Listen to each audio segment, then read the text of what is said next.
I do want to work with sir, Rajini sir. அந்த ஆசை கண்டிப்பாக இருக்குது, பார்க்கலாம். என்னோட ஆல் டைம் நான் நடித்த ஆல் டைம் ஃபிலிமில் நான் சொல்வேன், எனக்கு வாழ்க்கை லைஃப் கொடுத்த ஃபிலிம். இரெஸ்பான்சிபிளாக நடந்தால் எனக்கு பிடிக்காது. அப்போ சில ஒரு வேலை திட்டலாம். டைமிங்ஸ் கீப் அப் பண்ணலன்னா ஒரு வேலை எனக்கு. நம்ம 100 இயர்ஸ் சினிமாவில் one of the classic film and பேசக்கூடிய ஒரு படம்னா. இப்போ வந்து 10 questions with தேவயானி மேம். நான் வந்து ஒரு 10 questions கேட்கிறேன், அதுக்கு உங்களோட ஆன்சர்ஸ் மேம். ஓகே, ஃபர்ஸ்ட் क्वेश्चனே வந்து Vijay sir or Ajith sir, who is your most favorite? Ajith sir. Ajith sir. why? Because நான் அவர் கூட நிறைய படங்கள் பண்ணியிருக்கேன் அண்ட் அவர் கூட தான் ஸ்டார்ட் பண்ணேன். இன்ஃபேக்ட் தளபதி சார் கூடயும் வந்து சில அவரும் ஃபேவரட் தான், பட் அதுக்கப்புறமா அவர் கூட பண்ணியிருக்கேன். முதல்ல எனக்கு அஜித் சார் தான் தெரியும். ஓகே, அந்த காதல் கோட்டை அந்த மேஜிக்லாம் எப்படி மேம் இப்போ ஃபீல் ஆகுது? ஏன்னா இப்போ இருக்க கிட்ஸ் கூட வந்து அந்த ஒரு இதை செரிஷ் பண்ணிட்டே இருக்காங்க. அது பார்க்கும்போது எப்படி மேம் ஒரு ஃபீல் இருக்கு? நல்ல ஃபீலு, நல்ல மெமரிஸ், நல்ல நாஸ்டாலஜிக் மெமரிஸாக இருக்குது. நல்ல படம், ரொம்ப கிளாசிக் ஃபில்ம். நம்ம 100 இயர்ஸ் சினிமாவில் one of the classic film and பேசக்கூடிய ஒரு படம்னா காதல் கோட்டை. கண்டிப்பா மேம். நேஷனல் அவார்டு ஃபில்ம் எல்லாம். அந்த ஒரு பேர் இப்போ வரைக்குமே வந்து ஒரு கிளாசிக் பேரா வந்து இருந்துட்டே இருக்கு. எப்ப பார்த்தாலுமே சலிக்காத ஒரு படமா இருக்கு. இந்த மாதிரி ஒரு படம் கொடுத்ததுக்கு ஆக்சுவலி அந்த ஹோல் டீமே வந்து டைரக்டர் எக்ஸலன்ட் ஸ்கிரீன் பிளே அந்த ஃபில்மோட. அண்ட் பார்க்காமலே காதல் ஒரு பியூட்டிஃபுல்லான ஒரு லைன்.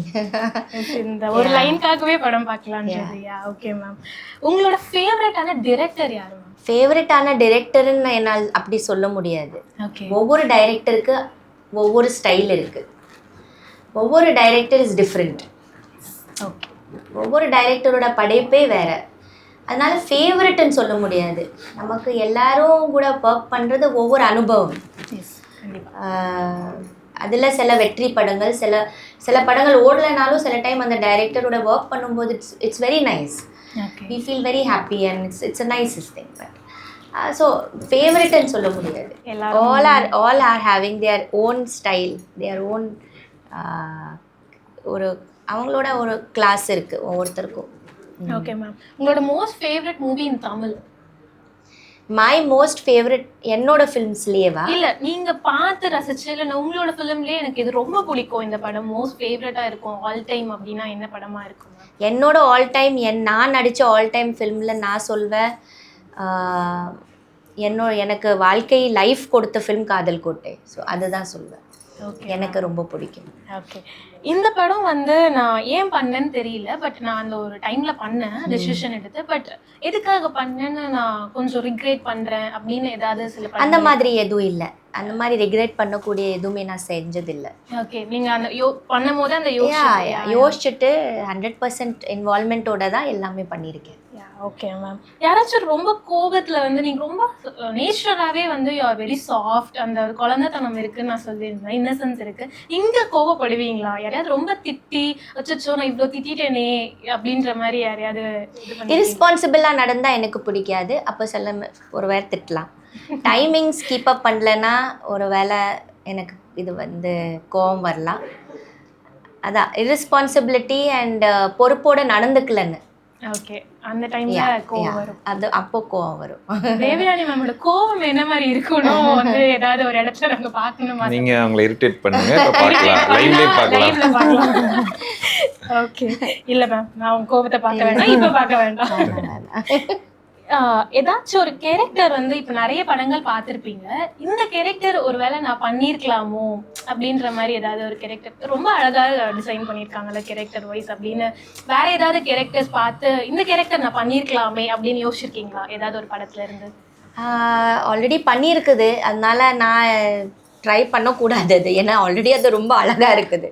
நான் எப்படி அது பண்ணுறதுக்கு நான் யோசிக்க மாட்டேன். ஏன்னா அது ஆல்ரெடி அவ்வளோ அழகாக இருக்குது, வேற யாரோ பண்ணியிருக்காங்க. அதை விட அழகாக நான் பண்ண முடியாது naturally, because it is so beautiful. So let it be with the person who is done it. I think that's the best. Okay. But favourite character ஏதாவது இருந்திருக்கா? இவங்க பண்ண கேரக்டரா எனக்கு ரொம்ப பிடிக்கும் அப்படின்றது ஏதாவது? அப்படி நிறைய படங்கள் இருக்குது, என்னால் ஒன்றும் சொல்ல முடியல இப்போ டக்குன்னு நீங்கள் கேட்டால் சொல்ல முடியாது. ஓகே. எவ்வளவோ இன்ஸ்பிரேஷனல் ஃபிலிம்ஸ் இருக்குது. எனக்கு ஸ்ரீதேவி மேம் ரொம்ப பிடிக்கும். அவங்களோட நிறைய படங்கள் நீங்கள் மூன்றாம் பிறை எல்லாம் எடுத்திங்கன்னா அதெல்லாம் சான்ஸே இல்லை. அவங்களோட நடிப்பு நிறைய எனக்கு கே விஸ்வநாத் சாரோட ஃபிலிம்ஸ் ரொம்ப பிடிக்கும். டைரக்டரோட சிப்பிக்குள் முத்து, சலங்கையொலி, இதெல்லாம் ஃபிலிம்ஸ் ரொம்ப, சங்கராபரணம் இதெல்லாம் ரொம்ப பிடிக்கும். ஓகே.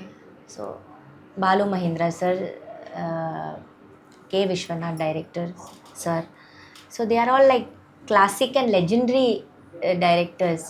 எஸ், கண்டிப்பாக. Okay ma'am.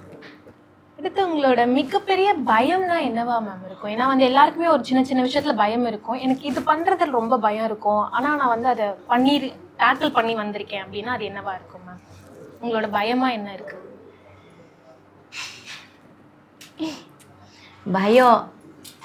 பயம் வந்து என்ன சொல்றது சில பேர்லாம் வந்து திடீர்னு கேட்டா, சில பேர்லாம் வந்து இந்த ஒரு விஷயத்த பண்றதுக்கு எனக்கு ரொம்ப பயமா இருக்கும் அப்படின்னு சொல்லுவாங்க. சில பேர் வள்ளி கருப்பா மூச்சிக்கலாம் கூட வந்து பயப்படுவாங்க. ஸோ அந்த மாதிரி தேவயானி மேம்க்கு வந்து இந்த ஒரு விஷயம் ரொம்ப பயமா இருக்கும் அப்படின்னா அது என்னவா இருக்கு? பயமே இல்லையா அப்ப மேம்க்கு? பயம் அப்படி இல்லை எனக்கு. அந்த மாதிரி நான் இவ்வளோ டீப்பாக யோசிச்சது இல்லை. பயம் அந்த மாதிரி நம்ம ஓவர்டேக் பண்ணிட்டு நம்ம அந்த மாதிரி ஒரு ஸ்டேஜுக்கு வந்திருக்கோம். பயப்படுற அளவுக்கு அப்படி இல்லை. பட் நம்ம கொஞ்சம் நல்லபடியாக வாழ்க்கை நம்மளோட போயிடணும். சாமி மேலே வந்து கொஞ்சம் ரெஸ்பெக்ட் பயமும் நம்ம வேணும். ஓகே, கண்டிப்பா மேம். இண்டஸ்ட்ரியில உங்களோட பெஸ்ட் ஃப்ரெண்ட் யார் மேம்? என்னோட பெஸ்ட் ஃப்ரெண்ட் இண்டஸ்ட்ரியில் வந்து ஒன்று ரம்பா, இன்னொன்று வந்து விவேகா, லிரிக்ஸ் ரைட்டர் விவேகா சாரோட ஒய்ஃப் சவிதா. ஓகே. அவங்க டாட்டரும் என் பொண்ணும் ஒரே ஸ்கூலில் படிப்பாங்க. ஸோ அவங்க எனக்கு நல்ல ஃப்ரெண்ட்ஸு. ஓகே. அந்த மாதிரி நிறைய பேர் இருக்காங்க, நிறைய ஃப்ரெண்ட்ஸ் இருக்காங்க எனக்கு. Best friend Rambha ma'am. Yes, okay. உங்களோட பாண்ட் எவ்வளோ இதுவாக இருக்குது மேம்? இப்பயும் வந்து எந்த அளவுக்கு வந்து பாண்ட் இருக்கா? யார் ஃப்ரெண்ட்ஸ் கூடவா? இப்போ கூட ரம்பா கூட நான் பேசிகிட்டு தான் இருக்கேன் அண்ட் வாட்ஸ்அப் பண்ணிகிட்ருக்கோம். இப்போ வந்தாங்க ஊருக்கு, அப்போ மீட் பண்ணோம். நான் அவங்க வீட்டுக்கு போனேன், அவங்கள மீட் பண்ணேன். ஸோ வி ஸ்பெண்ட் டைம் ஃபேமிலியோட. It was very nice meeting each other. ரொம்ப வருஷங்கள் கழிச்சுட்டு எந்த மாற்றமும் இல்லை, அதே மாதிரி தான் இருக்கோம் ரெண்டு பேரும். நாங்கள் கிட்ஸா மாதிரி. ஓகே. அந்த காலத்துல நம்ம அவங்கள பார்த்தா நினைத்தேன் வந்தாயோட இதுதான். நேத்து கூட அந்த படம் வந்து கேடிவில போட்டுருந்தாங்க, நான் பார்த்துட்டு இருந்தேன். ஆக்சுவலி நான் யோசிச்சுட்டு இருந்தேன், நாளைக்கு வந்து மேம் இன்டர்வியூ பண்ண போறோம், நம்ம இன்னைக்கு இந்த படம் பார்த்துட்டு இருக்கோம் அப்படின்னு. எஸ் சார், நேத்து அதான் சொல்லல மேம், உங்களோட மூவிஸ்லாம் செலக்டிவ் மூவிஸ்லாம் வந்து எப்படி இருக்கும்னா எத்தனை தடவை வேணா பார்க்கலாம் அப்படின்ற ஒரு ஃபீல் கொடுத்துட்டே இருக்கீங்க. அது அந்த மாதிரி படங்கள் பண்றீங்க மேம். உங்களை ரொம்ப இண்டஸ்ட்ரி மிஸ் பண்ணதுன்னு நினைக்கிறேன். ஆக்சுவலி நீங்க அப்ப நல்ல படங்கள் எடுக்க சொல்லுங்க, நான் வரேன். கூட எத்தனை தடவை பார்க்கலாம்னு இருக்கீங்க? கண்டிப்பா எனக்கு ட்ரைலர் பார்க்கும் போதே நான் ஃபீல் குட் மூவிஸ் எனக்கு பிடிக்கும் சார். அதான் நான் டைரக்டர் சார்ட்ட இன்டர்வியூ முன்னாடியே சொன்னா ஃபீல் குட் கொடுத்தது சார். ட்ரைலரே அந்த ஒரு ஃபீல் கொடுத்தது. படம் எத்தனை தடவை பார்க்கலாம்னு இருக்கீங்க? கண்டிப்பா நான் மேம்காகவே 100 தடவை கண்டிப்பா பார்க்கலாம். ஐயோ, thank you so much. தியேட்டர்லவே பார்க்க முடியுமான்னு எனக்கு தெரியல. கண்டிப்பா வந்து ஓடிடிலயோ ஏதோ ஒரு பிளாட்ஃபார்ம்ல வரும்போது நான் கண்டிப்பா உட்கார்ந்து மேம்காகவே நான் படம் பார்ப்பேன். நான் முதல்ல ஒரு 10 டைமையாவது தியேட்டருக்கு போங்க. 10 தடவையாவது தியேட்டர்ல. ஓகே மேம், உங்களுக்கு இப்படி சொன்னதுக்காகவே நான் வந்து படம் பார்க்குறேன். ஆக்சுவலி மேம், லாஸ்ட் கொஸ்டின் என்ன அப்படின்னா, நீங்க வந்து சினிமா இண்டஸ்ட்ரியில தளபதி கூட படம் பண்ணிட்டீங்க, கமல் சார் கூட படம் பண்ணிட்டீங்க, அஜித் சார் கூட பண்ணிட்டீங்க, ரஜினி சார் கூட பண்ணலன்னு சின்ன வருத்தம் ஏதாவது இருக்கா? ஆமாம், அந்த அவர் கூட பண்ணுறதுக்கு எனக்கு ஒன்றும் கதை வரல. பேசிக்கலி படம் அந்த மாதிரி எதுவும் அமையல, அதனால சார் கூட நடிக்க முடியல. But I do want to work with sir, Rajini sir. அந்த ஆசை கண்டிப்பா இருக்கு, பார்க்கலாம்.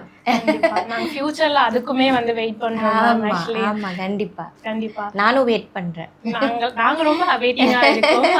எனக்கு இன்னொரு விஷயம் இருக்கு மேம். லைக் இப்ப சிம்ரா மேம் கூட குட் பேட் அக்லில ஒரு அகெயின் ஒரு அந்த ஒரு இது நடந்தது. அது மாதிரி அஜித் சார் உங்களுக்கு மோஸ்ட் ஃபேவரட், எங்களுக்குமே உங்களோட பேர் ரொம்ப ஃபேவரட் அப்படின்றப்ப அடுத்த படங்கள்ல ஏதாவது ஒரு சின்ன இது இருக்குமா மேம், நீங்க அவர் கூட அகெயின் ஒரு கம்பேக் கொடுக்குற மாதிரி? சின்ன கம்பேக்கா? இல்ல அது எங்களுக்கு பெரிய கம்பேக். அதாவது சின்னதா நீங்க அப்படி கேமியோ மாதிரி வந்துட்டு போனா கூட we will be so happy. அந்த மாதிரி ஏதாவது நடக்க வாய்ப்பு இருக்கா? தெரியல. பண்ணா நான் ஃபுல் ஃபிலிம் பண்ணுவேன் அவரு கூட. இல்லையா, எதுக்கு கேமியோ?